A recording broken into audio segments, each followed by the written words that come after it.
యోహాను సువార్త 12వ అధ్యాయము. కాబట్టి యేసు తాను మృతులలో నుండి లేపిన లాజరు ఉన్న బేతనియకు పస్కా పండుగకు 6 దినముల ముందుగా వచ్చెను. అక్కడ వారు ఆయనకు విందు చేసిరి. మార్త ఉపచారము చేసెను. లాజరు ఆయనతో కూడా భోజనమునకు కూర్చున్న వారిలో ఒకడు.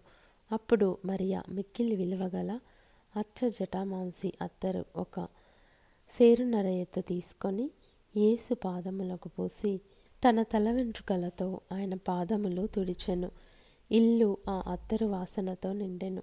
ఆయన శిష్యులలో ఒకడు, అనగా ఆయనను అప్పగింపనయున్న ఇస్కరియోతు యూదా, ఈ అత్తరెందుకు 300 దేనారములకు అమ్మి బీదలకు ఇయ్యలేదనెను. వాడిలాగు చెప్పినది బీదల మీద శ్రద్ధ కలిగి కాదు గాని, వాడు దొంగయయుండి తన దగ్గర డబ్బు సంచియుండినందున అందులో వేయబడినది దొంగిలించుచూ వచ్చెను గనుక అలాగు చెప్పెను. కాబట్టి యేసు, నన్ను పాతిపెట్టు దినమునకు ఆమెను దీని నుంచుకొననీయుడి. బీదలు ఎల్లప్పుడూ మీతో కూడా ఉందురు గాని నేనెల్లప్పుడూ మీతో ఉండనని చెప్పెను. కాబట్టి యూదులలో సామాన్య జనులు ఆయన అక్కడ ఉన్నాడని తెలుసుకొని యేసును చూచుటకు మాత్రమే గాక మృతులలో నుండి ఆయన లేపిన లాజరును కూడా చూడవచ్చిరి. అతనిని బట్టి యూదులలో అనేకులు తమ వారిని విడిచి యేసునందు విశ్వాసముంచిరి గనుక ప్రధాన యాజకులు లాజరును కూడా చంపనాలోచన చేసిరి. మరునాడు ఆ పండుగకు వచ్చిన బహుజన సమూహము యేసు యెరూషలేమునకు వచ్చుచున్నాడని విని ఖర్జూరపు మట్టలు పట్టుకొని ఆయనను ఎదుర్కొనబోయి, జయము, ప్రభువు పేరట వచ్చుచున్న ఇశ్రాయేలు రాజు స్తుతింపబడును గాక అని కేకలు వేసిరి. సీయోను కుమారి, భయపడకుము, ఇదిగో నీ రాజు గాడిద పిల్ల మీద ఆసీనుడై వచ్చుచున్నాడు అని వ్రాయబడిన ప్రకారము యేసు ఒక చిన్న గాడిదను కనుగొని దాని మీద కూర్చుండెను. ఆయన శిష్యులు ఈ మాటలు మొదట గ్రహింపలేదు గాని యేసు మహిమపరచబడినప్పుడు అవి ఆయనను గూర్చి వ్రాయబడిననియు వారాయనకు వాటిని చేసిరనియు జ్ఞాపకమునకు తెచ్చుకొనిరి. ఆయన లాజరును సమాధిలో నుండి పిలిచి మృతులలో నుండి అతన్ని లేపినప్పుడు ఆయనతో కూడా ఉండిన జనులు సాక్ష్యమిచ్చిరి. అందుచేత ఆయన ఆ సూచక క్రియ చేసెనని జనులు విని ఆయనను ఎదుర్కొనబోయిరి. కావున పరిసయ్యులు ఒకరితో ఒకరు, మన ప్రయత్నములెట్లు నిష్ప్రయోజనమైపోయినవో చూడుడి, ఇదిగో లోకము ఆయన వెంట పోయినదని చెప్పుకొనిరి. ఆ పండుగలో ఆరాధింపవచ్చిన వారిలో కొందరు గ్రీసు దేశస్థులు ఉండిరి. వారు గలిలయలోని బేత్సయిదా వాడైన ఫిలిప్పు నొద్దకు వచ్చి, అయ్యా, మేము యేసును చూడగోరుచున్నామని అతనితో చెప్పగా ఫిలిప్పు వచ్చి అంద్రెయతో చెప్పెను.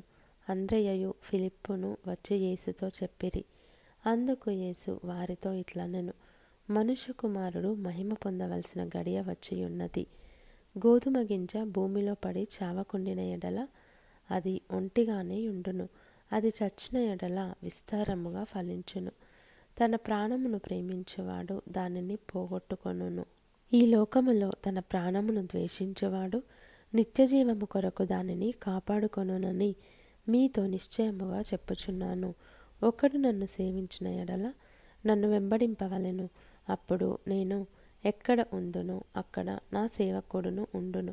ఒకడు నన్ను సేవించిన ఎడల నా తండ్రి అతని ఘనపరచును. ఇప్పుడు నా ప్రాణము కలవరపడుచున్నది. నేనేమందును? తండ్రి, ఈ గడియ తటస్థింపకుండా నన్ను తప్పించుము. అయినను ఇందుకోసరమే నేను ఈ గడియకు వచ్చితిని. తండ్రి, నీ నామము మహిమపరచుమని చెప్పెను. అంతటా నేను దానిని మహిమపరచితిని, మరలా మహిమపరతును అని ఒక శబ్దము ఆకాశము నుండి వచ్చెను. కాబట్టి అక్కడ నిలుచుండి వినిన జనసమూహము ఉరిమెను అనిరి. మరికొందరు, దేవదూత ఒకడు ఆయనతో మాటలాడెననిరి. అందుకు యేసు, ఈ శబ్దము నా కొరకు రాలేదు, మీ కొరకే వచ్చెను. ఇప్పుడు ఈ లోకమునకు తీర్పు జరుగుచున్నది. ఇప్పుడు ఈ లోకాధికారి బయటకు త్రోసివేయబడును. నేను భూమి మీద నుండి పైకెత్తబడిన ఎడల అందరినీ నా యొద్దకు ఆకర్షించుకొందునని చెప్పెను. తాను ఏ విధముగా మరణము పొందవలసి ఉండెనో సూచించుచు ఆయన ఈ మాట చెప్పెను. జనసమూహము క్రీస్తు ఎల్లప్పుడూ ఉండునని ధర్మశాస్త్రము చెప్పుట వింటిని. మనుష్య కుమారుడు పైకెత్తబడవలెనని నీవు చెప్పుచున్న సంగతి ఏమిటి? మనుష్య కుమారుడగు ఈయన ఎవరని ఆయనను అడిగిరి. అందుకు యేసు, ఇంకా కొంతకాలము వెలుగు మీ మధ్య ఉండును, చీకటి మిమ్మును కమ్ముకొనకుండునట్లు మీకు వెలుగు ఉండగానే నడువుడి. చీకటిలో నడుచువాడు తాను ఎక్కడికి పోవచున్నాడో ఎరుగడు. మీరు వెలుగు సంబంధులగునట్లు మీకు వెలుగుండగానే వెలుగునందు విశ్వాసముంచుడని వారితో చెప్పెను. యేసు ఈ మాటలు చెప్పి వెళ్ళి వారికి కనబడకుండా దాగియుండెను. ఆయన వారి ఎదుట ఇన్ని సూచక క్రియలు చేసినను వారాయన యందు విశ్వాసముంచరైరి. ప్రభువా, మా వర్తమానము నమ్మిన వాడెవడు? ప్రభువు యొక్క బాహువు ఎవనికి బయలుపరచబడెను అని ప్రవక్త అయిన యెషయా చెప్పిన వాక్యము నెరవేరునట్లు ఇది జరిగెను. ఇందుచేత వారు నమ్మలేకపోయిరి. ఏలయనగా వారు కన్నులతో చూచి హృదయముతో గ్రహించి మనస్సు మార్చుకొని నా వలన స్వస్థపరచబడకుండునట్లు ఆయన వారి కన్నులకు అంధత్వము కలుగజేసి వారి హృదయము కఠినపరచెను అని యెషయా మరి ఒక చోట చెప్పెను. యెషయా ఆయన మహిమను చూచినందున ఆయనను గూర్చి ఈ మాటలు చెప్పెను.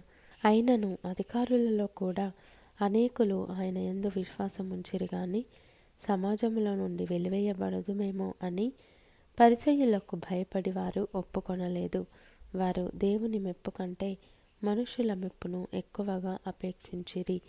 అంతటా యేసు బిగ్గరగా ఇట్లనెను, నా యందు విశ్వాసముంచువాడు నా యందు కాదు, నన్ను పంపిన వాని యందే విశ్వాసముంచుచున్నాడు.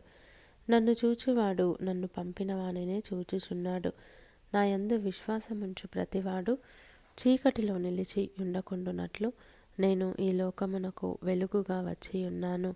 ఎవడైనను నా మాటలు వినియు వాటిని గైకొనకుండిన యెడల నేను అతనికి తీర్పు తీర్చను. నేను లోకమునకు తీర్పు తీర్చుటకు రాలేదు గాని లోకమును రక్షించుటకే వచ్చితిని. నన్ను నిరాకరించి నా మాటలను అంగీకరింపని వానికి తీర్పు తీర్చువాడొకడు కలడు. నేను చెప్పిన మాటయే అంత్యదినమందు వానికి తీర్పు తీర్చును. ఏలయనగా నా అంతట నేనే మాటలాడలేదు. నేను ఏమనవలెనో ఏమి మాటలాడవలెనో దానిని గూర్చి నన్ను పంపిన తండ్రియే నాకు ఆజ్ఞ ఇచ్చి ఉన్నాడు. మరియు ఆయన ఆజ్ఞ నిత్య జీవమని నేనెరుగుదును గనుక నేను చెప్పు సంగతులను తండ్రి నాతో చెప్పిన ప్రకారము చెప్పుచున్నానెను.